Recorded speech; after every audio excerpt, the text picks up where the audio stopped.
ಇನ್ನು ಮಂಜು ಪಾವಗಡ ಬಗ್ಗೆ ಬಂದಿರುವಂಥ ಅತಿ ದೊಡ್ಡ ಆಘಾತಕಾರಿ ಸುದ್ದಿಯಿಂದ ಮತ್ತು ಅವರು ಮಂಜು ಪಾವಗಡ ಇಂದು ನೆನಪು ಮಾತ್ರ. ಆಗ ನಿಜಕ್ಕೂ ಏನಾಗಿದೆ ಅವರಿಗೆ ಸಂಪೂರ್ಣ ಮಾಹಿತಿ ನಿಮಗೆ ಕೊಡ್ತೀನಿ. ಅದಕ್ಕೂ ಮುನ್ನ ಚಾನಲ್ ಸಬ್ಸ್ಕ್ರೈಬ್ ಮಾಡಿ.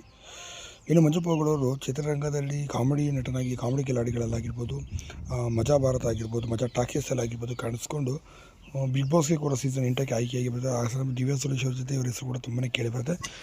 ಇಬ್ಬರು ಕೂಡ ಪ್ರೀತಿ ಮಾಡ್ತಾರೆ, ಸರಿ ಮದುವೆ ಕೂಡ ಆಗ್ತಾರೆ ಅಂತ ಹೇಳಲಾಗ್ತಿತ್ತು. ಸದ್ಯ ಮನೆಯವರು ನೋಡಿದಂಥ ಹುಡುಗಿ ಜೊತೆ ಮದುವೆ ಆದರು.